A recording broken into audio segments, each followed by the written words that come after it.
안녕하세요, 여러분. 편안하게 듣는 잠자리 동화 달콤 오디오북입니다. 오늘 하루도 행복하고 즐겁게 잘 보내셨나요? 오늘도 재미있는 옛 이야기 들으시면서 편안한 밤 되시길 바랍니다. 구독과 좋아요도 부탁드려요. 오늘의 첫 번째 이야기 시작하겠습니다. 호랑이로 변한 남편. 옛날 어느 고을에 아주 친한 친구 사이인 이서방과 김서방이 살았답니다.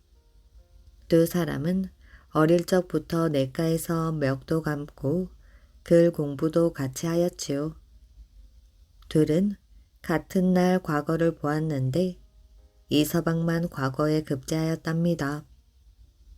나 혼자 과거에 합격하여 미안하네. 아니네. 자네 실력이 이제야 빛을 보는 거지. 축하하네. 이서방은 벼슬 길에 올랐고 김서방은 다시 고향에 내려와 병든 어머니를 모시고 아내와 가난하게 살았답니다. 김서방은 어머니 때문에 늘 걱정이 많았어요. 그러던 어느 날 문 밖에서 인기척이 나서 김서방이 나가보니 스님 한 분이 서 있었어요. 지나가는 길에 부처님께 시주를 좀 하시라고 들렀습니다. 저희도 살림이 넉넉지 않지만 조금이라도 시주를 하지요. 저녁 때 먹을 쌀을 조금 나누어 드리겠습니다. 정말 고맙습니다. 그런데 무슨 걱정거리라도 있습니까?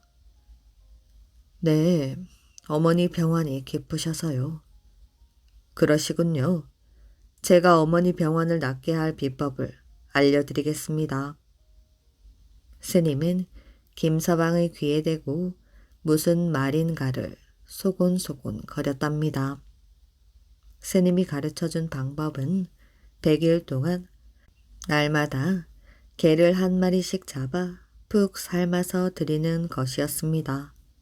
김서방이 어떻게 하루에 한 마리씩 개를 구하느냐고 하자 스님은 김서방이 호랑이로 변하여 잡아오면 된다고 하였지요. 스님은 누가 들을 새라 소곤소곤 말하면서 부적을 2장 주었어요. 한 장은 호랑이로 변하는 것이었고 다른 한 장은 사람으로 돌아오는 것이었지요. 그런데 꼭 명심해야 할 것은 호랑이나 사람으로 변할 때에 아무도 보는 사람이 없어야 한다는 것이었습니다. 다음 날부터 김서방은 밤이면 호랑이로 변하여 날마다 개를 잡아 어머니에게 주었지요. 어제까지 98마리를 잡아드렸구나. 2마리만 더 잡으면 어머니 병을 낫게 할 수 있을 거야. 김서방은 2번만 더 호랑이로 변해 개를 잡아오면 어머니의 병이 나으리라고 생각하니 기분이 좋았답니다. 한편 김서방의 아내는 남편의 행동이 몹시 이상하였지요. 어디서 날마다 개 한 마리를 끌고 오는 것인지 수상했던 것입니다. 더 의심스러운 것은 방문을 안으로 걸어 잠그고 중얼중얼 무슨 주문 같은 것을 외우는 것이었지요. 오늘은 뭘 하는지 꼭 알아내고 말 것이야. 이렇게 생각한 아내는 남편이 방에 들어가 문 고리를 걸자 손가락에 침을 묻혀 창호지 문을 뚫었어요. 방 안을 들여다본 아내는 깜짝 놀랐답니다. 남편이 부적을 붙이고 중얼중얼 주문을 외자 갑자기 커다란 호랑이로 변하는 게 아니겠어요?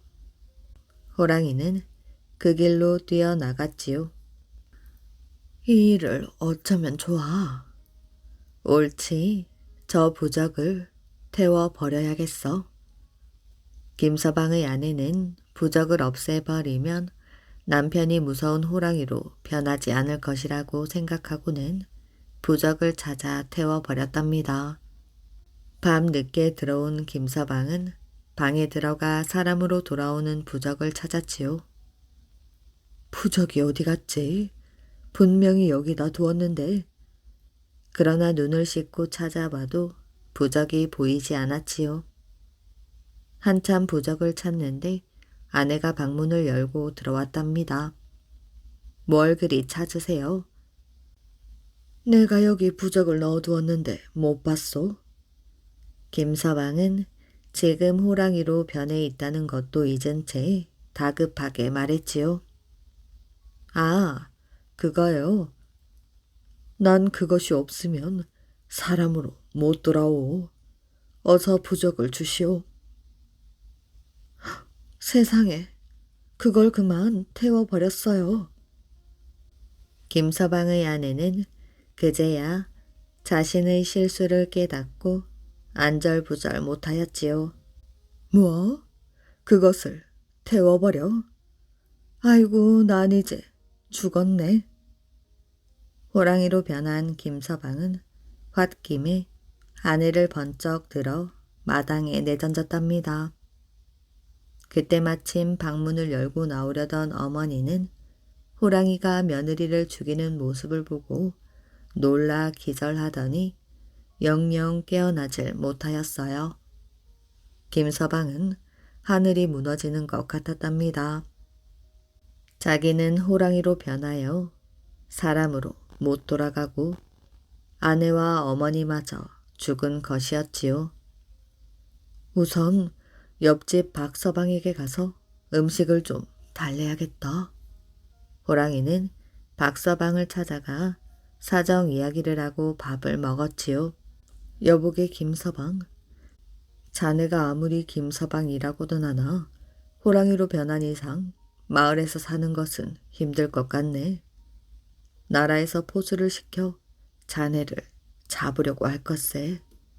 산에 올라가 있다가 배가 고프면 내려오게나. 박서방은 김서방의 처지가 불쌍하였지만 어쩔 수가 없었답니다. 호랑이는 산으로 올라갔어요. 처음에는 이야기를 들은 마을 사람들이 호랑이가 내려오면 음식을 주었으나 차츰 마을 사람들도 푸념을 하기 시작하였답니다.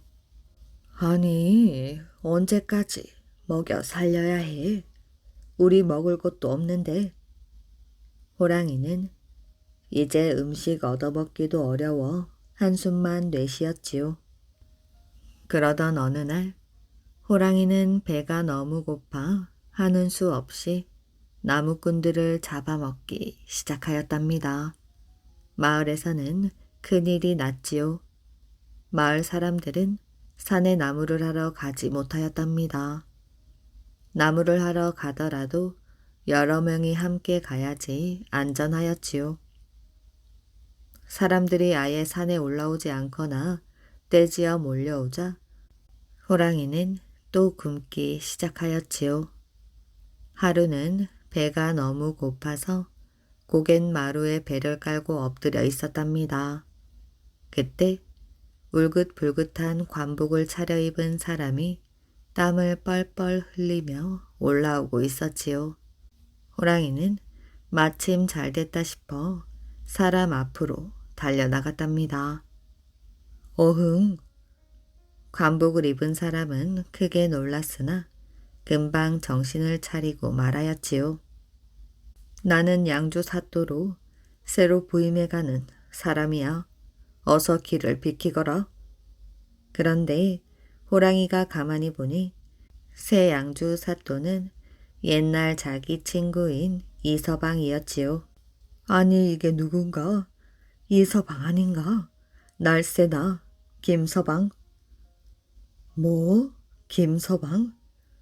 내 여기 호랑이가 사람을 자주 해친다는 소리를 들었건만 자네일 줄은 몰랐네.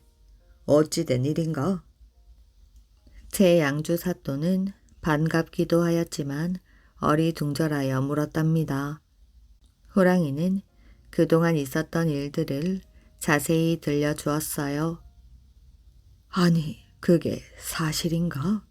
자, 내려가세. 새 양주 사또는 호랑이에게 맛있는 음식을 대접하였어요. 여보게, 나 담배 한 대 주게. 호랑이는 친구가 다정하게 대해주자 눈물을 주르르 흘렸답니다.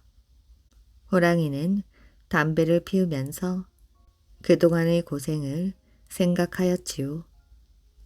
아주 먼 옛날 이야기란 뜻으로 호랑이 담배 피던 이야기라는 말은 이렇게 해서 생겨난 것이랍니다.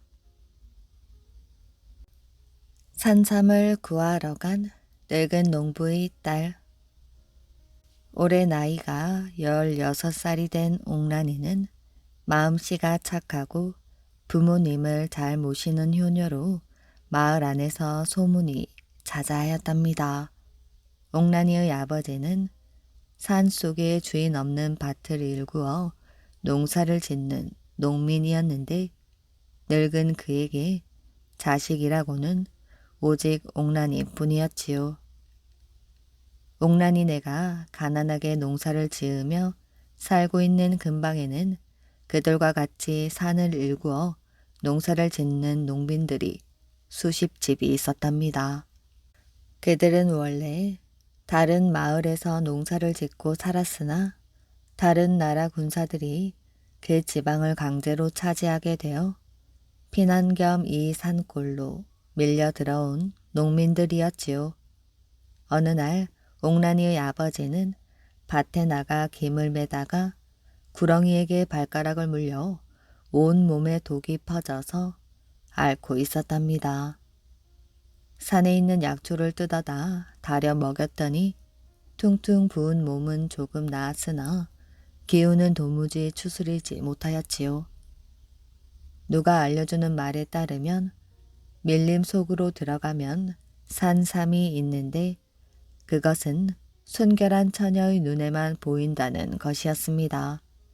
그 산삼을 캐어 푹 다려 먹으면 병이 나을 뿐만 아니라 젊은이들처럼 기운이 나고 젊어진다는 것이었어요.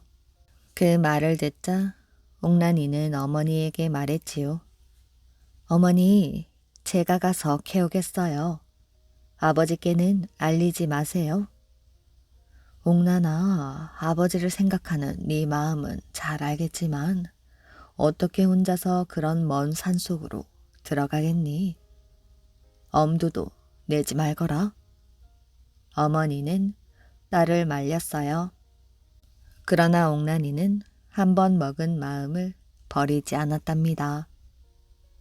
한평생 농사를 지어온 아버지가 가엾게도 누워 앓고 있는데 하나뿐인 자식으로서 어찌 가만히 있을 수 있겠어요. 옥란이는 밤이 되기만을 꼬박 기다리고 있었답니다. 어느덧 해가 기울어지고 있었지요.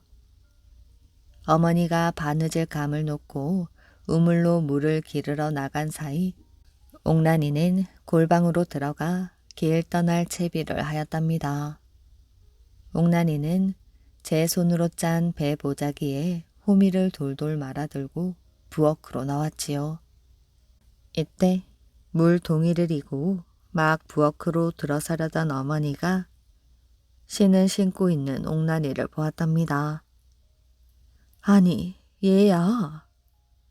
어머니 아무 걱정 마세요. 아버지께 자식이라고는 오직 저 하나밖에 없는데 이런 어려운 때의 자식으로서 어찌 가만히 있겠습니까? 제가 가서 산삼을 구해다 아버지께 대접하겠어요.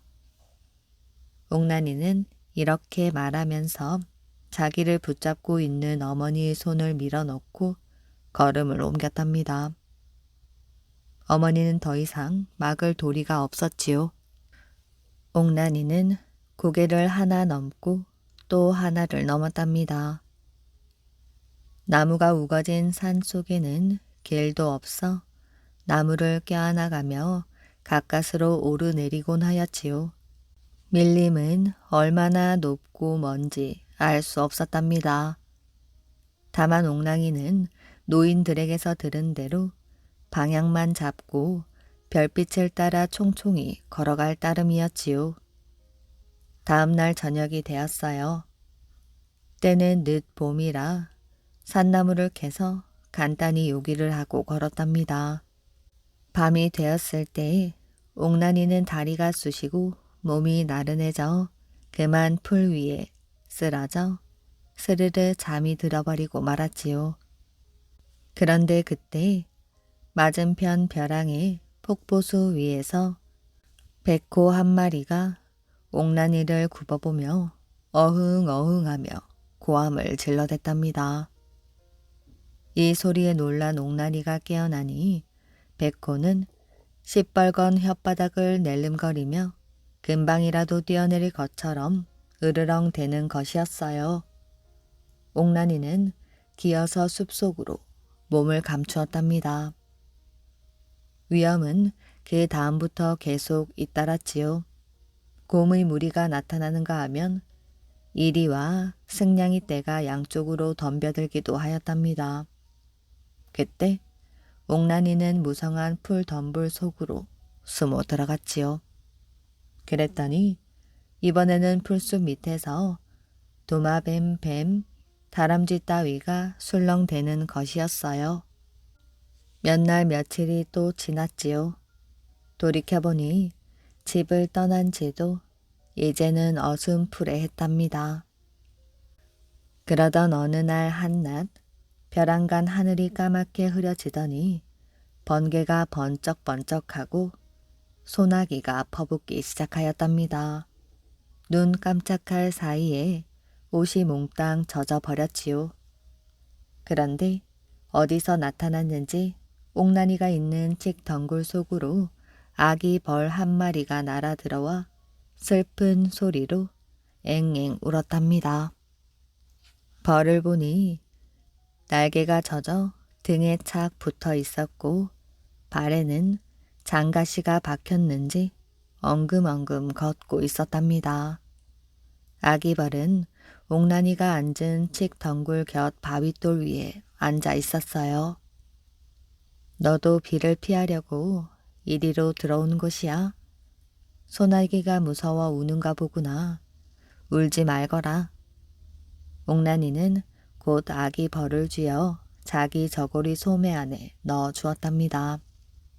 그렇게 하니 아기 벌은 울음을 딱 그쳤지요. 얼마 뒤 비가 먹고 해가 쨍쨍 내리쬐었답니다. 옥란이는 아기 벌을 소매에서 꺼내놓고 살펴보았어요. 날개는 그 사이에 다 말라 하늘하늘한데 발에는 잔가시가 많이 박혀 있었답니다. 옥란이는 잔가시를 깨끗이 뽑아주고 향기로운 꽃을 찾아다니며 꿀을 먹여주었어요. 그런데 아기 벌은 날개도 성하고 발도 다 나았는데 날아가지를 않았답니다. 너도 내가 가는 데까지 같이 가볼 것이야. 그렇다면 내 곁에 있거라. 옥란이는 아기 벌을 한참 바라보았지요. 아기 벌도 기쁜 듯 날개를 쭉 펴고 두어 번 파들파들 저었답니다. 옥란이는 산 나물과 나무 열매로 끼니를 이을 때마다 향기로운 꽃들을 따다가 아기 벌에게도 먹여주었지요. 며칠이 지났답니다. 그동안 아기 별은 매우 빠르게 쑥쑥 자라더니 어느새 소뚜껑만한 큰 벌이 되었어요. 그리고 옥란이와 아주 친해져 사나운 짐승이 오는 것을 살펴도 주고 소리도 들어주고 냄새도 맡아주곤 하였답니다. 그래서 옥란이는 벌의 힘을 빌려 좀 더 안전하게 길을 갈 수 있었지요. 그런데 며칠이 지나자 또 소나기가 퍼부었답니다. 그러다가 날씨가 개었는데 이번에는 호랑이가 무리를 지어 사방에서 나타났지요. 굶주리고 있던 호랑이들은 사람 냄새를 맡고 옥난이를 노리는 판이었답니다. 호랑이의 울음소리는 점점 가까이 들려왔어요. 옥난이는 이젠 살 길이 없겠다고 생각하고 아버지와 어머니를 부르며 울었답니다. 마침내 죽음을 각오한 옥난이는 울다 곁에 앉아있는 벌에게로 눈을 돌렸지요. 벌아, 너는 날개가 있으니 날 수가 있지. 내 걱정은 말고 어서 너희 집으로 날아가거라. 옥난이는 벌의 머리를 쓰다듬으며 이렇게 말하였어요. 벌은 그 말을 듣지 못한 듯 그저 사방을 두리번 거렸답니다. 옥난이는 계속 벌에게 가라고 했으나 벌은 여전히 아랑곳하지 않았지요. 그러더니 호랑이만 뚫어지게 노려보았답니다. 드디어 호랑이가 옥난이를 단숨에 삼키려고 달려들려고 할 때였답니다. 그때 벼랑간 벌의 입에서 뿜어져 나온 싯 누런 연기가 순식간에 호랑이를 감싸버렸지요. 그 누런 연기 속에는 쿵 하고 바윗돌 위에 떨어져 뒹구는 소리가 들려왔답니다. 이윽고 누런 연기가 거친 다음에 보니 호랑이는 죽은 채 땅 위에 뻗어 있었지요. 그것을 본 옥난이는 어리둥절해 했습니다. 벌아! 하고 부르면서 벌을 꽉 껴안으려 하였지요. 그 순간 벌은 재빠르게 이마 앞에 있는 두 가닥의 수염으로 옥난이를 덩실 들어서 자기 등에 태워주었답니다. 그러고는 공중으로 날아올랐지요. 벌은 그 길로 깊은 밀림으로 날아갔답니다. 달도 없고 별도 안 보이는 캄캄한 밤이었어요. 벌은 두 눈으로 밝은 빛을 내뿜어 주었답니다. 두 가닥의 불빛은 산 위의 풀과 숲 그리고 바위며 이끼들을 죄다 밝혀 주었어요. 옥난이는 한참 걸어가다가 천년 묵은 나무들이 우거진 숲 밑에서 사슴의 발자국이 박혀 있는 것을 보았답니다. 이렇게 새벽이 될 때까지 걸어가 보니 험상한 바위 및 풀밭 속에 틀림없는 산삼이 널려 있었답니다. 벌은 그 산삼을 더욱 밝은 빛으로 한 포기 한 포기씩 가리켜 주었어요. 옥난이의 기쁨은 이루 말할 수가 없었답니다. 옥난이는 그 산삼을 모두 캐어 배 보자기에 곱게 쌌지요. 벌아, 정말 고맙구나. 이것이면 아버지 병을 넉넉히 고쳐드릴 수가 있겠어. 옥난이는 또 한 번 벌의 머리를 쓰다듬어 주었답니다. 그러자 벌은 배 보자기를 수염으로 휙 걸어 잔등에다 올려놓고 어서 올라타라는 듯 옥난이를 바라보았지요. 옥난이는 곧 벌의 등에 탔답니다. 그러자 윙하는 소리와 함께 하늘로 날아올라 마을을 향해 날아갔지요. 옥난이는 마을에 다다랐답니다. 그러나 벌은 옥난이네 집 뒷산 위에 산삼 보자기와 옥난이를 내려놓고 눈 깜짝할 사이에 어디론가 사라져 버렸답니다. 벌아! 옥난이는 한참 하늘을 바라보며 벌을 부르다가 집으로 돌아왔지요. 옥난이를 맞은 집에서는 무슨 큰일이 난 것처럼 들끓어댔답니다. 어머니는 물론 병석에 누워있던 아버지까지도 홍난아, 무사히 돌아왔구나 하며 떨리는 손으로 딸의 손을 만져주었지요.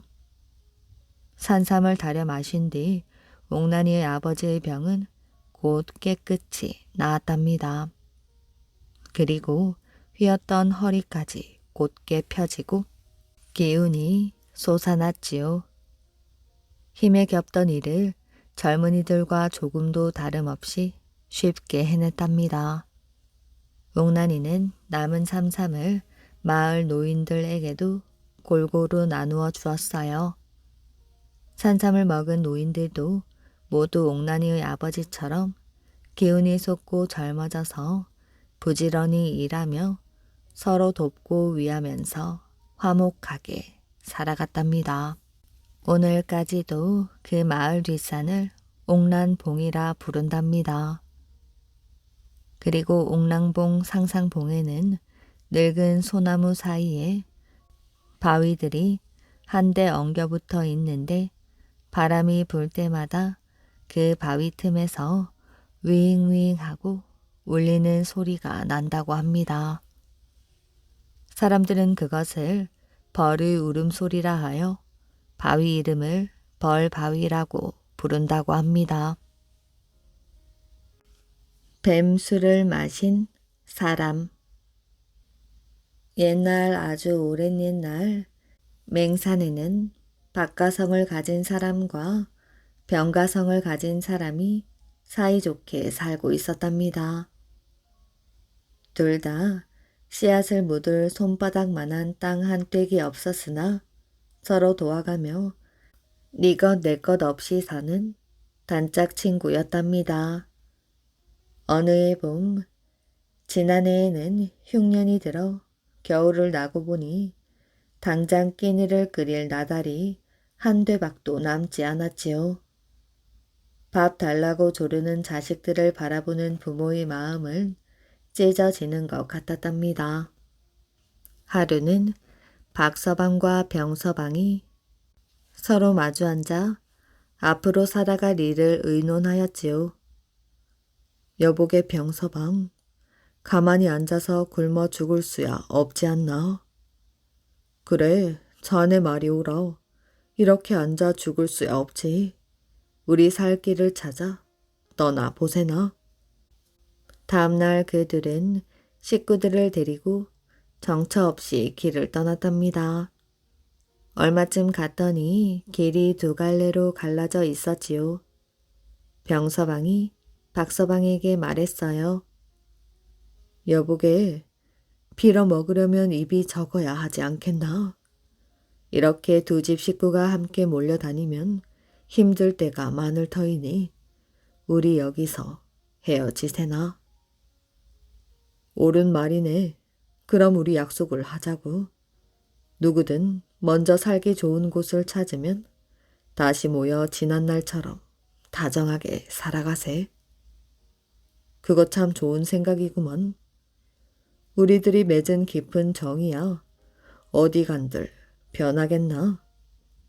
그럼 잘 가게. 두 친구는 서로 헤어졌어요. 병서방은 서쪽으로, 박서방은 북쪽으로 갔지요. 박서방과 헤어진 병서방은 산을 넘고 들을 지나 며칠을 걸어서 서해 바닷가로 나왔답니다. 땅은 많았으나 병서방이 씨앗을 묻을 곳은 거기에도 없었지요. 할 수 없이 자그마한 섬으로 건너가 묵은 땅을 일구어 농사를 짓기 시작하였지요. 일이 잘 되려고 그랬는지 해마다 풍년이 들어 병서방은 차차 살림이 펴갔답니다. 한 해가 지나고 또 두 해가 흘러갔답니다. 이제 병서방네는 남 부럽지 않게 살게 되었지요.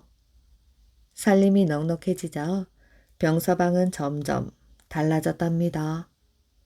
콩 한 쪽도 남들과 나눠 먹는 법이 없었고 아무 것이나 눈에 띄기가 무섭게 자기네 곳간으로 끌어들였답니다.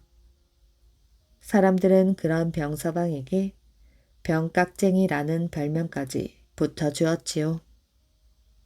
세월이 흘러 어느 가을 병서방네는 큰 아들 혼인잔치를 하게 되었답니다. 떡살을 장만하고 과일을 사오고 하며 며칠 전부터 온 집안이 난리였지요. 잔칫날 쓸 술은 큰 독에 담가 갈밭 속에 묻어두었답니다. 집 안에 놓으면 잔치 전 축낼까봐 그런 것이었지요. 잔칫날이 다가왔어요. 술이 있기를 기다리던 병서방은 어느 날 갈밭으로 가보았답니다. 시커무레한 술내가 갈밭 속에 가득 차 있었지요. 즐거운 마음으로 도간을 들여다보던 병서방은 아이고 하고 놀라며 뒤로 낮아빠졌답니다. 끔찍하게도 독 안에는 뱀 한 마리가 빠져 죽어 있었지요. 병서방은 즐겁을 하고 돌아와서는 다른 술을 담그기로 하였답니다. 어느덧 잔칫날이 되었지요. 잔치가 한창 벌어지고 있는 한낮에 거지 한 사람이 누더기 옷을 걸치고 나타났답니다. 이 거지는 다름 아닌 박서방이었지요. 박서방은 병서방과 헤어진 뒤 여러 곳을 돌아다녀 보았으나 날이 갈수록 살림살이는 더 어려워만 갔답니다. 게다가 몹쓸 병까지 얻어 살아갈 길이 막막해졌지요. 병서방도 내 신세와 다를 바 없을 테이니 차라리 함께 맹산으로 다시 가서 옛날처럼 서로 도우며 살아가는 수밖에 없어. 이렇게 생각한 박서방은 식구들을 어느 산골 마을에 놔두고 병서방을 찾아 서쪽으로 발길을 옮겼답니다. 그런데 우연히 친구인 병서방이 부자가 되어 큰 아들 혼인 잔치를 한다는 소문을 듣게 되었지요. 박서방은 아주 기뻐하며 이렇게 찾아온 것이었습니다. 병이 들어 뼈만 남은 박서방은 맥없이 방에 털썩 주저앉으며 인사를 하였지요. 여보게 병서방, 그간 잘 있었나? 병서방은 깜짝 놀라 돌아보았어요. 뜻밖에도 다 죽어가는 박서방이 빙그레 웃고 있었지요. 인상을 쓰며 박서방을 바라보던 병서방은 대답도 하지 않고 손님들과 술만 마셨답니다. 아는 척을 했다가는 당장 송장을 치울 것만 같았기 때문이지요. 몸이 너무 말랐으니 못 알아볼 만도 하지. 이렇게 생각한 박서방은 다시 한번 말했답니다. 날쎄, 나야. 맹산, 박서방. 그러자 병서방은 쳐다보지도 않고 꽥 소리를 질렀답니다. 맹산 박서방이 어찌됐단 말이야. 별 싱거운 녀석 다 보겠군. 박서방은 기가 막혔어요. 저놈이 예정을 잊지 말자고 철석같이 약속한 그 친구란 말인가? 모욕을 당한 박서방은 병서방의 얼굴에 침을 뱉고 당장 돌아서고 싶었으나 그럴 힘이 없었답니다. 며칠을 굶은 데다가 시큼한 막걸리 냄새가 창자를 뒤집어 놓았던 것이지요. 그래서 박서방은 눈물을 삼키며 이렇게 말했어요. 여보게, 정 그렇다면 막걸리나 한 모금 먹고 가세나. 병서방은 막걸리는커녕 물 한 방울도 주고 싶지 않았답니다. 그러나 사람들이 욕을 할 것 같아 망설이던 병서방은 갈밭 속에 있는 술독 생각이 났지요. 병서방은 박서방에게 말했어요. 여보게, 아침에 가져온 술은 다 먹었으니 저기 갈밭 속에 가보게. 거기 가면 아직 헐지 않은 새 술독이 있어. 그걸 실컷 버먹으라고. 그 말을 들은 박서방은 한결 마음이 누그러져 갈밭 속으로 들어가 보았지요. 정말 그곳에는 큰 독 하나가 묻혀 있었는데 술 냄새가 코를 찔렀답니다. 박서방은 배도 고프고 술 생각도 간절했던지라 술독 옆에 덜썩 주저앉았답니다. 실컷 먹고 가리라 생각하며 술독 뚜껑을 열어젖힌 박서방은 그만 놀라지 않을 수 없었답니다. 큰 구렁이 한 마리가 술독에 빠져 죽어 있었던 것이지요. 박서방은 차마 뱀이 빠져 죽은 술을 먹을 수가 없어 다시 병서방네 집으로 갔답니다. 여보게, 뱀이 빠져 죽은 술을 어떻게 마시겠나? 다른 술을 한 잔만 따라주게나? 그러자 병서방은 도리어 화를 벌컥 냈답니다. 자네 같은 사람들을 위해서 일부러 갈밭에다 술을 만들어 넣었는데 그걸 안 먹겠다면 할 수 없지. 아무리 사정을 해도 병서방은 술 한 잔 주지 않았어요. 일이 그렇게 되자 오랫동안 병든 몸으로 여기저기 헤매던 박서방은 맥도 없었지만 친구에게 버림까지 받고 보니 더 살고 싶은 생각이 없었답니다. 차라리 뱀술이나 먹고 콱 죽어버리고 말자. 모진 마음을 먹은 박서방은 뱀이 빠져 죽은 술독을 다시 찾아 갈밭 속으로 어정어정 걸어갔지요. 술독 앞에 이른 박서방은 뚜껑을 열었답니다. 시큼한 술내가 확 풍겨왔지요. 박서방은 더 생각할 것도 없이 그 술을 실컷 퍼마셨답니다. 술이 얼마나 독한지 박서방은 곧 취해서 그 자리에 쓰러져 잠들고 말았지요. 다음날 병서방은 뱀이 든 술독과 박서방이 어떻게 되었는지 궁금하여 슬그머니 갈밭으로 가보았답니다. 그랬더니 박서방은 갈밭에 누워서 드렁드렁 코를 골며 잠을 자고 있었지요. 잠들어 있던 박서방 곁으로 다가간 병서방은 깜짝 놀랐답니다. 뼈만 남았던 박서방이 하룻밤 사이에 혈색이 좋아지고 앓던 사람 같지 않게 건강해졌던 것입니다. 병서방은 건강해진 박서방을 보는 순간 갑자기 생각이 달라졌지요. 송장을 치울까봐 모르는 척 하였는데 이게 어찌된 일일꼬? 차라리 잘됐군. 그렇지 않아도 일손이 모자라는데 저 녀석을 집에 붙잡아두면 별 손해는 없을 것이요. 병서방은 정신없이 자고 있는 박서방을 흔들어 깨웠답니다. 깊은 잠이 든 박서방은 좀처럼 깨어날 줄 몰랐지요. 얼마 뒤에야 박서방은 기지개를 늘어지게 하고 나서 눈을 번쩍 떴답니다. 병서방은 박서방의 손을 덥석 잡으며 이렇게 말하였어요. 어제는 참 미안하게 되었네. 자네 얼굴이 너무 상해서 잘 모르겠더라니까. 내가 예정을 어떻게 잊겠나. 우리 집에 가서 얼마간 푹 쉬고 가라고. 그러다가 이 고장이 마음에 들면 식구들을 데려다가 함께 살아보세. 인정 많은 박서방은 섭섭하던 마음을 사귀고 그렇게 하기로 하였지요. 박서방은 바쁜 일손을 도와주면서 병서방네 집에 머물렀답니다. 날이 갈수록 박서방의 몸은 점점 더 좋아졌지요. 그런데 어찌된 일인지 병서방은 잔치를 한 다음 날부터 시름시름 앓다가 끝내 자리를 펴고 누워버렸답니다.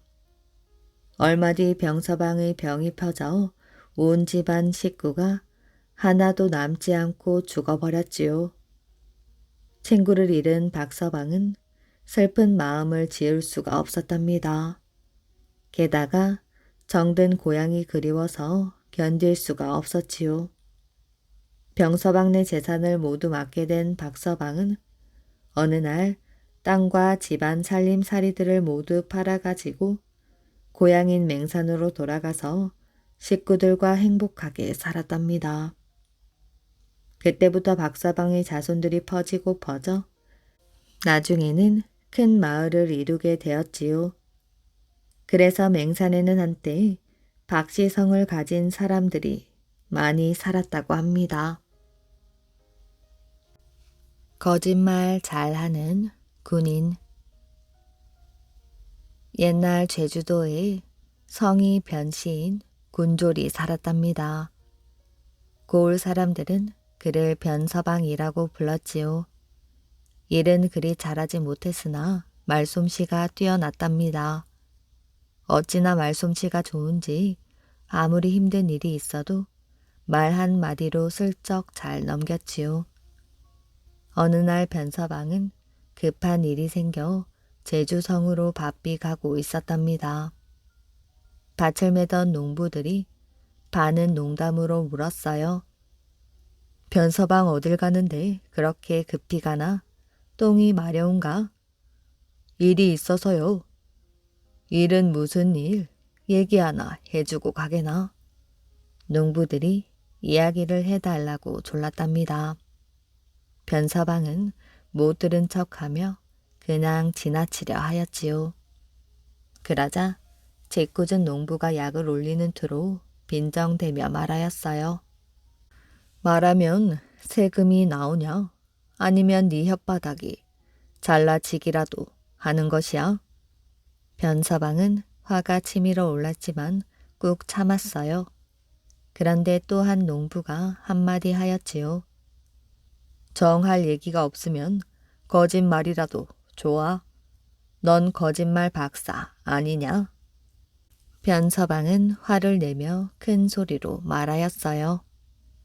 바쁜 사람에게 도대체 무슨 짓이오? 난 아주 바쁘단 말이오. 김을 매던 농부들이 모두 변서방을 바라보며 물었어요. 바쁘긴 뭐가 바쁜 것이야? 어디 원님이 자네 거짓말이라도 듣고 싶어 한단 말인가? 변서방은 뜬금없이 농부들에게 물었답니다. 지금 뭐 하는 것이오? 이 사람 이거 지금 제정신인가? 보다시피 밭을 메고 있질 않나? 변서방은 소리를 지르며 말하였어요. 지금 제정신입니까? 밭을 맬 정신이 어디 있느냐 말이오? 농부들은 궁금해하며 물었어요. 그건 또 무슨 말인가? 지금 외놈들이 배를 타고 서귀포로 쳐들어오고 있단 말이오. 전 어서 가서 제주성에 알려야 한단 말입니다. 변서방이 말을 마치고 가려 하자 농부들이 변서방에게 달려왔어요. 좀 자세히 얘기해 주게나. 외놈이 쳐들어와. 지금 난리라고요. 변서방의 말이 끝나자마자 농부들은 서둘러 집으로 돌아갔답니다. 그들은 난리가 났다며 보따리를 싸 가지고 산으로 피하였어요. 변서방은 이 모습을 보고는 혼자서 씩 웃었답니다. 저 자식들 속아 넘어가기는. 변서방의 말은 말할 것도 없이 새빨간 거짓말이었어요. 한 번은 이런 일도 있었답니다. 서귀포를 지키는 군졸의 방장이 변서방을 몹시 못살게 굴었지요. 꾀가 많고 거짓말을 참말처럼 하는 변서방을 잘못 다루었다가는 끊고 다칠 것 같아 닥달하던 것이었습니다. 그러면 그럴수록 변서방은 방장을 골탕 먹일 궁리를 하였지요. 어느 날 방장은 변서방에게 심부름을 시켰답니다. 참나무로 만든 새 쟁기를 제주성 안에 있는 자신의 집에 갖다 달라고 하였지요. 변서방은 윗사람이 시키는 일이라 싫다고 할 수 없는 노릇이었답니다. 변서방은 기분이 나빴지만 꾹 참았어요. 참, 변서방은 우리 집을 모르지. 제주성에서 제일 큰 집이 우리 집이야. 방장은 변서방이 자신의 집을 알고 있는데 잘 사는 것을 뻐기려고 허풍을 떨었던 것입니다. 변서방은 무거운 쟁기를 지고 가면서 어떻게 하면 방장을 골탕 먹일까 하고 생각하였지요. 옳지. 이게 새 쟁기렸다. 그렇다면 뇌물로 받은 것이 틀림없지. 게다가 뇌물을 절대로 받지 말라는 도지사의 엄명이 있었지. 변서방의 생각이 슬슬 풀렸답니다. 변서방은 방장의 집으로 가지 않고 제주 도지사가 일하는 동원으로 갔답니다. 변서방이 안으로 들어가려 하자 동원의 포졸이 가로막았지요. 어느 놈인데 함부로 들어가려 하는 것이야. 소인은 서귀포에서 온 군졸인데 저희 방장이 이 쟁기를 이 집에 갖다 놓으라고 해서 가져왔습니다. 그러자 포졸들이 변서방이 지고 온 쟁기를 보며 소리를 질렀지요. 이놈아, 여기가 어디라고 그러는 것이야? 변서방은 아무것도 모르는 듯 능청을 떨며 말하였답니다. 여기가 조방장 댁이 아닙니까? 뭐라고? 조방장 집이냐고? 포졸은 어이가 없었어요. 네, 저희 조방장 나리께서 제주 성안에서 제일 큰 집이 자기 집이라 하셨거든요. 여기는 도지사께서 계시는 동원이란 말이다. 변서방은 공손히 인사를 하며 말하였어요. 아, 잘못했습니다. 제일 큰 집에 선물 받은 것을 갖다 주라기에 그만. 뭐라고? 선물? 방장 주제에 저런 큰 선물을 받다니. 저건 선물이 아니라 뇌물이지. 포졸들은 변서방을 도지사 앞으로 끌고 갔답니다. 제주도지사는 변서방에게 쟁기에 대해 물었지요. 그러자 변서방은 말을 보태어 그럴듯하게 말하였어요. 변서방의 말을 들은 도지사는 아랫사람에게 명을 내렸지요. 서귀포 조방장은 서귀포를 지키지 않고 뇌물을 받는 데에만 정신을 쏟고 있는 모양이구나. 베지 말라는 참나무를 베는 것을 내버려 두고 선물까지 받다니 이놈을 혼내줘야겠어. 그것 참 고소하다. 변서방은 겁먹은 척하였으나 속으로는 좋아서 어쩔 줄을 몰랐답니다. 조방장은 거짓말 잘하는 변서방의 혓바닥 때문에 당장 방장에서 쫓겨나고 말았지요. 100번째 머리. 옛날 어느 나라에 아주 아름다운 공주가 살았답니다. 그런데 어느 날부터 공주는 도무지 입을 열지 않았지요. 갑자기 말을 하지 않는 공주를 걱정스럽게 지켜보던 임금님은 온 나라에 이런 명을 내렸답니다. 공주의 입을 열게 하는 젊은이가 있다면 공주를 그 젊은이의 아내로 주겠노라. 그러나 공주에게 말을 시키지 못하였을 때에는 목을 자를 것이다. 수많은 젊은이가 목숨을 걸고 몰려왔답니다. 97명의 젊은이가 스스로의 운을 시험해 보았지만 한 사람도 공주에게 말을 시킬 수가 없었답니다. 젊은이들이 어떤 말을 하여도 공주는 아무런 반응도 보이지 않았지요. 공주에게 말을 시키지 못한 젊은이들은 모두 목이 잘려졌지요. 그리고 그 머리는 궁전의 담벼락 위에 늘어 놓였답니다. 그래서 궁전 옆을 지나가는 모든 사람들은 그것을 볼 수가 있었지요. 궁전에서 조금 떨어진 어느 마을에 늙은 부부가 세 아들과 함께 살고 있었답니다. 그런데 어느 날 아버지가 돌아가셨지요.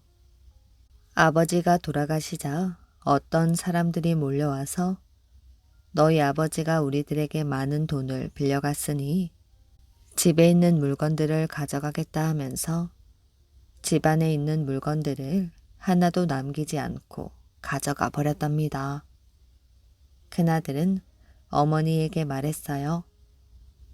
어머니, 저는 다른 마을로 가겠습니다. 여기에 있어도 별 뾰족한 수가 없지 않겠습니까? 어머니는 슬펐지만 어찌할 수가 없었지요. 어머니는 조금 있는 돈과 적은 음식을 모두 큰아들에게 주었답니다. 큰아들은 집을 나와 궁전이 있는 도시로 향하였지요. 얼마를 걸었을까요? 드디어 도시에 도착하였답니다. 그리고 궁전이 있는 곳을 지나게 되었지요. 큰아들은 궁전 담벼락 위에 늘어 놓여있는 머리를 보고 깜짝 놀랐답니다. 그는 지나가는 사람들에게 저 머리들이 어떻게 된 거냐고 물어보았지요. 그 사람은 처음부터 모두 이야기해 주었답니다. 그 말을 듣고 큰아들은 마음속으로 생각을 하였지요. 어쩌면 이것이 나의 운이라도 모르겠구나. 잘하면 공주를 아내로 맞을 수도 있지 않은가? 큰아들은 궁전으로 들어갔어요. 보초병이 서 있다가 물었지요. 무슨 일인가? 공주님에게 말을 시켜보겠습니다. 괜히 목만 날리지 말고 돌아가는 것이 어때? 아닙니다. 꼭 해보겠습니다. 궁전에 있는 시녀들이 아들을 깨끗이 목욕시키고 새 옷으로 갈아입혔답니다. 그런 다음 공주의 방으로 데리고 갔지요. 큰아들은 밤새도록 짓거렸답니다. 이야기를 하다가 공주에게 이것저것 물어보기도 하였지요. 그러나 공주는 도무지 반응을 보이지 않았답니다. 다음 날 아침 큰 아들의 머리는 궁전의 담벼락 위에 놓이는 신세가 되었지요. 98번째 머리가 된 것입니다. 한편 시골의 어머니는 큰 아들이 돌아오기만을 기다리며 날마다 울고 있었답니다. 어느 날 둘째 아들이 어머니에게 말했어요. 어머니, 저도 떠나겠습니다. 이제 더 이상 돌아오지 않는 형을 기다리고 있을 수만은 없어요. 어머니는 둘째 아들이 떠나는 것을 말릴 수가 없었답니다. 둘째 아들은 어머니에게 작별 인사를 하고 집을 나섰지요. 둘째 아들도 임금님의 궁전이 있는 도시로 왔답니다. 궁전 옆을 지나게 되었지요. 그런데 둘째 아들은 깜짝 놀라고 말았답니다. 98번째의 머리는 형님의 머리였던 것이지요. 둘째 아들은 바닥에 털썩 주저앉아 울었답니다. 형님, 도대체 이게 어찌된 일입니까? 무슨 죄를 지었기에 이 꼴이 되었단 말입니까? 지나가던 사람이 둘째 아들에게 그동안 있었던 일들을 말해 주었지요. 둘째 아들도 큰 아들과 똑같은 생각을 하였지요.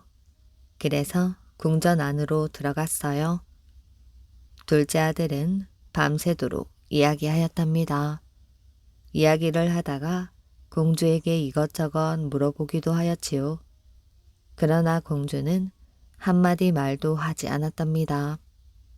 다음 날 둘째 아들의 머리도 역시 궁전의 담벼락 위에 놓여졌지요. 99번째 머리가 된 것입니다. 날마다 울면서 지내고 있는 어머니 곁에는 셋째 아들만 남아 있었지요. 이 아들은 매우 힘이 세고 용감하였답니다. 사람들은 모두 셋째 아들을 나무를 뿌리째 뽑는 사람이라고 불렀지요. 어느 날 셋째 아들이 어머니에게 말했어요. 어머니, 큰형과 둘째형 모두 집을 나간 채 돌아오지 않습니다.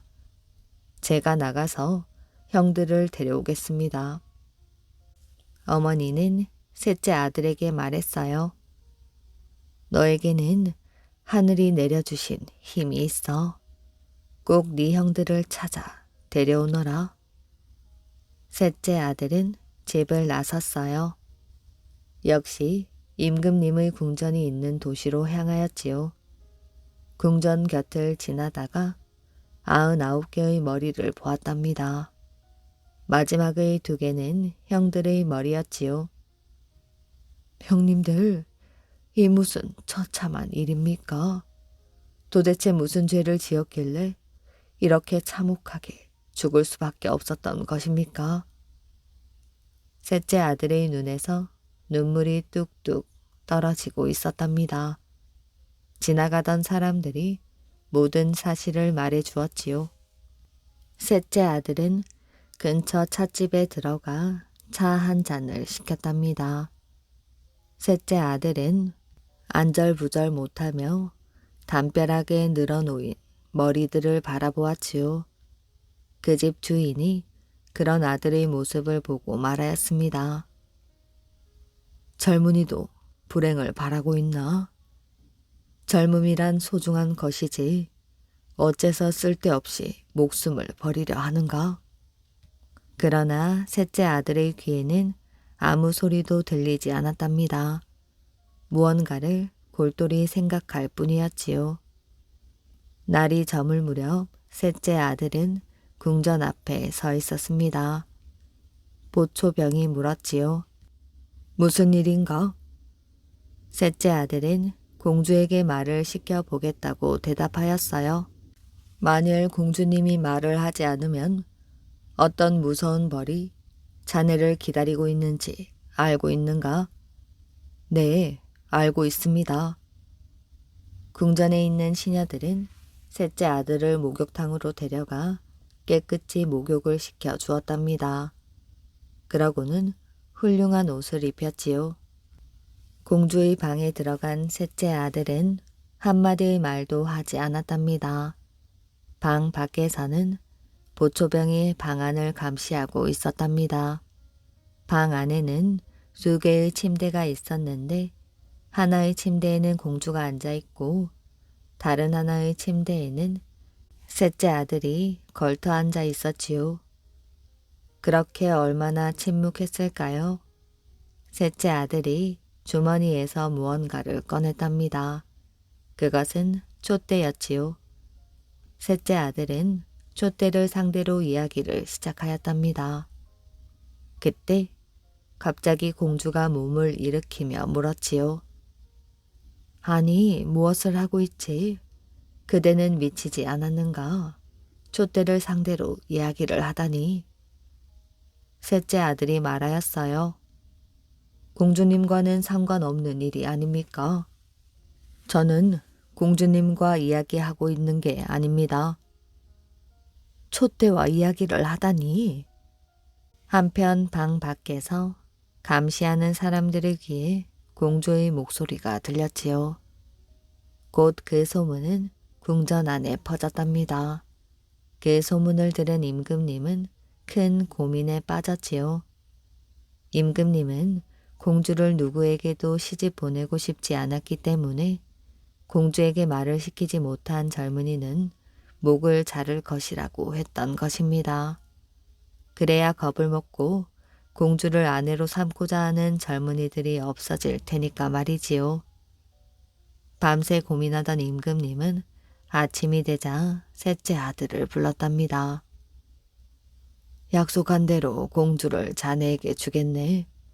그런데 그 전에 부탁이 하나 있네. 나에게 노래하는 닭을 가져다 주지 않겠나? 셋째 아들은 흔쾌히 대답하였지요. 이 나라에서 예부터 노래하는 닭을 구하러 가면 절대로 살아서 돌아오지 못한다는 전설이 있었답니다.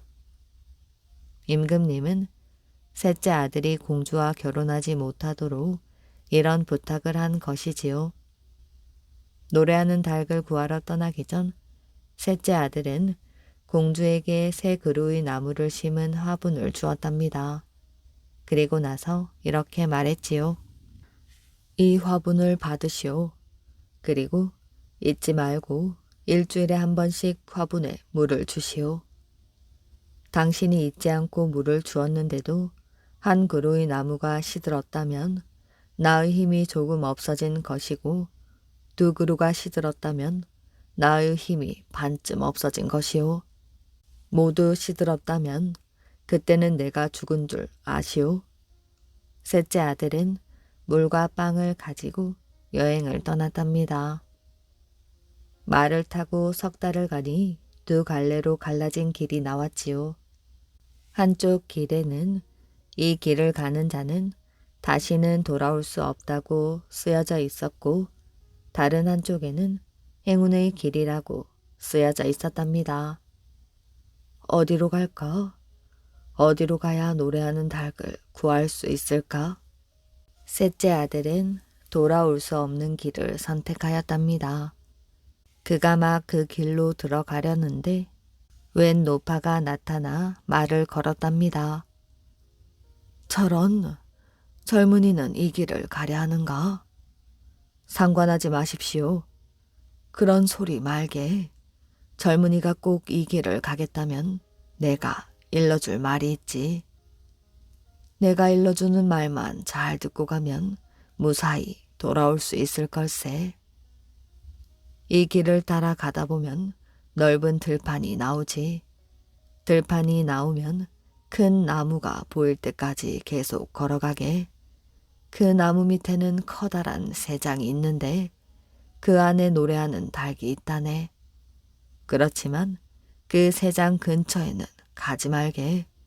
조금 떨어진 곳에서 머리가 7개인 괴물이 그 새장을 지키고 있거든. 새장 근처에 가기 전 그 괴물을 먼저 보게나. 만일 그 괴물이 눈을 뜨고 있으면 그 괴물은 자고 있는 것이야. 그때 노래하는 닭을 꺼내올 수가 있지. 그러나 그 괴물이 눈을 감고 있다면 조심하게. 그 괴물이 깨어있는 것이거든. 괴물이 깨어있으면 석 달을 기다려야 하네. 만약 무사히 노래하는 닭을 가지고 나온다 해도 위험한 곳을 3번이나 지나야 한다네. 첫 번째는 도중에서 길이 끊어져 있는 곳. 그곳에 도착하면 이렇게 말하게. 얼마나 훌륭한 길인가?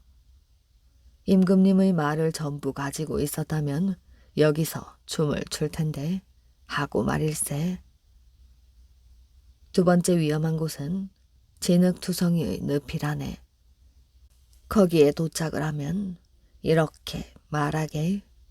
이 얼마나 훌륭한 늪이란 말인가. 벌꿀로 가득 차 있구나. 만일 누군가 저 벌꿀을 임금님의 궁전에 가져다 준다면 나는 그것을 맛있게 먹을 텐데. 이렇게 말하면 늪은 그대를 지나가도록 해줄 것이네. 세 번째는 피고름이 가득하여 악취가 풍기고 맹수들이 우글거리는 곳이네. 그곳에 닿으면 이렇게 말하게. 이 얼마나 맛있는 버터인가. 만일 임금님의 빵이 있다면 이 맛있는 버터를 발라 먹을 텐데.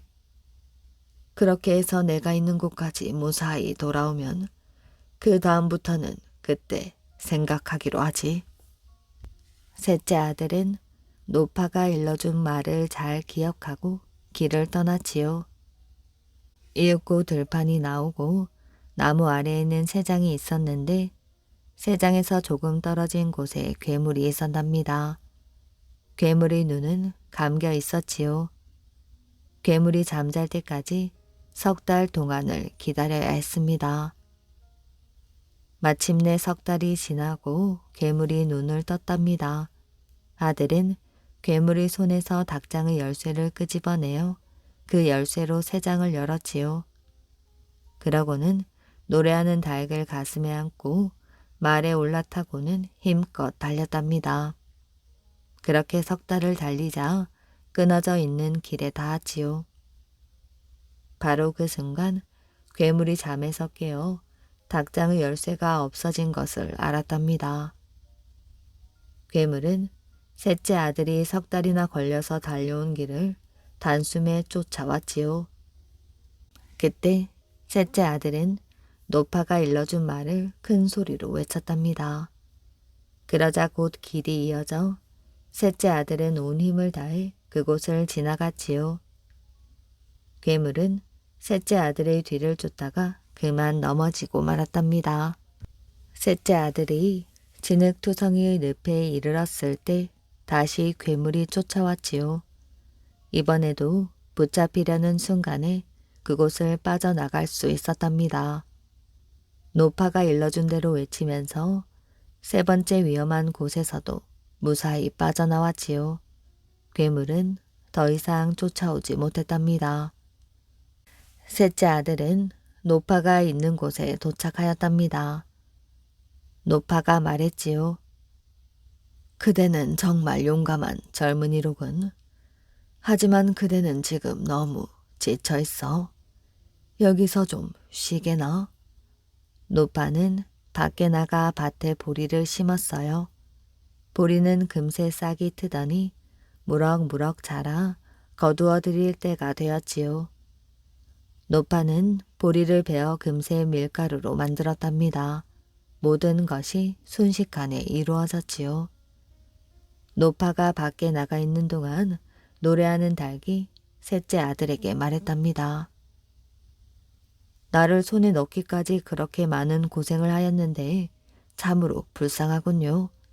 만일 당신이 눈을 감으면 노파는 당신에게서 나를 빼앗아 갈 것입니다. 한 가지 가르쳐 드리지요. 노파가 먹을 것을 주려고 당신에게 가까이 올 때를 조심하세요. 노파는 금 막대기와 은 막대기를 가지고 있는데 노파가 은 막대기로 당신을 때리면 당신은 강아지로 변하고 만답니다. 금 막대기는 강아지로 변한 사람을 다시 본래대로 되돌린답니다. 알겠지요? 노파가 들어오면 그 막대기를 빼앗아 은 막대기로 노파를 치십시오. 셋째 아들은 노래하는 닭이 가르쳐준 대로 했답니다. 그랬더니 노파는 정말 강아지로 변하였지요. 셋째 아들은 강아지로 변한 노파의 목에 끈을 매어 끌고 궁전을 향해 떠났답니다. 한편 공주는 셋째 아들이 주고 간 화분에 물을 주러 갔다가 나무 두 그루가 시들어 버린 것을 보고 무척 실망하였지요. 하지만 마지막 세 번째 나무에서 파란 잎이 돋아 나온 것을 보고 크게 기뻐하며 춤을 추었답니다. 임금님은 공주가 춤을 추고 있는 것을 보고 물었지요. 공주에게 아주 기쁜 일이 있는가 보구나. 내게 말해주지 않으련? 공주는 기쁨을 감추지 못하면서 말하였어요. 그 사람이 살아있어요. 지금 궁전으로 오고 있답니다. 임금님은 깜짝 놀라서 궁전의 옥상으로 올라갔답니다. 때마침 셋째 아들이 말을 타고 궁전으로 들어오는 중이었어요. 손에는 노래하는 닭을 가지고 말에는 한 마리의 강아지가 묶여 있었답니다. 임금님은 어쩔 수 없이 셋째 아들을 궁전으로 맞아들였어요. 그로부터 10일 동안 셋째 아들은 공주와 함께 지냈지요. 10일 뒤 셋째 아들은 임금님께 말하였답니다. 임금님, 모든 대신들과 병사들을 초대하여 그들에게 제가 가지고 돌아온 노래하는 닭을 보여주도록 합시다. 임금님은 많은 신하들을 불러 모았답니다. 많은 사람들이 모이자 셋째 아들은 노래하는 닭을 닭장에서 꺼내 위로 올라갔지요. 그러고는 노래하는 닭에게 말하였답니다. 노래하는 닭이여, 지금까지 한 번도 들어본 일이 없는 네 목소리를 듣고 싶어 하는구나. 사람의 말과 노래를 들려다오. 노래하는 닭은 날개치는 소리를 내었답니다. 그리고 신기하게도 사람의 목소리로 노래를 불렀지요. 사람들이 한 번도 들어본 적이 없는 아름다운 노래였답니다. 노래하는 닭의 노래가 끝나자 아들이 말하였어요. 임금님, 다음에는 제가 끌고 온 강아지를 보여드리겠습니다. 셋째 아들은 금 막대기로 강아지를 쳤답니다. 그랬더니 강아지는 노파의 모습으로 변하였지요.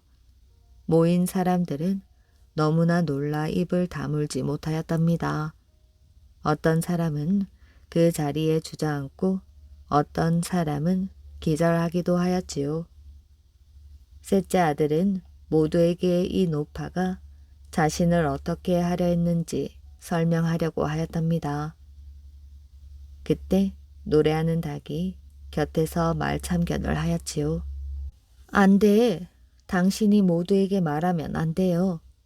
내가 이야기할 거예요. 노래하는 닭은 아들이 어떻게 해서 자기를 손에 넣었으며 어떻게 강아지가 노파로 변할 수 있었는지 자세히 이야기를 하였답니다. 보십시오. 이 젊은이는 신기한 것을 하나 가지고 돌아오기 위해 여행을 떠났다가 신기한 것을 둘이나 가지고 돌아왔습니다. 노래하는 닭이 말을 마치자 셋째 아들은 은 막대기를 꺼내어 노파를 다시 개로 만들었답니다. 그러고는 임금님께 말하였지요. 저는 공주를 데리고 고향으로 가겠습니다. 이젠 공주가 분명 제 아내라는 것을 인정하시겠지요. 왕은 더 이상 어찌할 도리가 없었지요. 그리하여 셋째 아들은 공주를 데리고 어머니가 계신 집으로 향했어요. 집에서는 어머니 혼자 셋째 아들을 이제나 저제나 기다리고 있었답니다. 셋째 아들은 어머니를 보자 말했어요. 어머니, 이 여자가 누군지 아십니까? 이 여자 때문에 형들이 죽었습니다.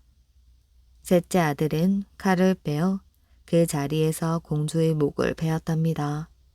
그리고 공주의 머리를 한 통의 편지와 함께 임금님께 보냈지요. 편지에는 이렇게 쓰여 있었답니다. 여기에 100번째 머리를 보냅니다. 이 여자 때문에 임금님은 99명의 목숨을 빼앗았지요. 그래서 100명을 채워드리려고 하나의 머리를 보내드리는 것입니다. 나는 살인자인 임금님의 사위 따위는 절대로 되고 싶지 않습니다. 또한 우리 형들을 죽게 한 공주의 남편이 되는 것은 더더욱 싫습니다. 이 여자 때문에 죄 없는 나의 두 형이 목숨을 잃었으니까요. 이야기 재미있게 잘 들으셨나요? 오늘의 이야기는 여기까지입니다. 끝까지 이야기를 들어주셔서 정말 감사합니다. 오늘도 편안한 밤 되시길 바랍니다.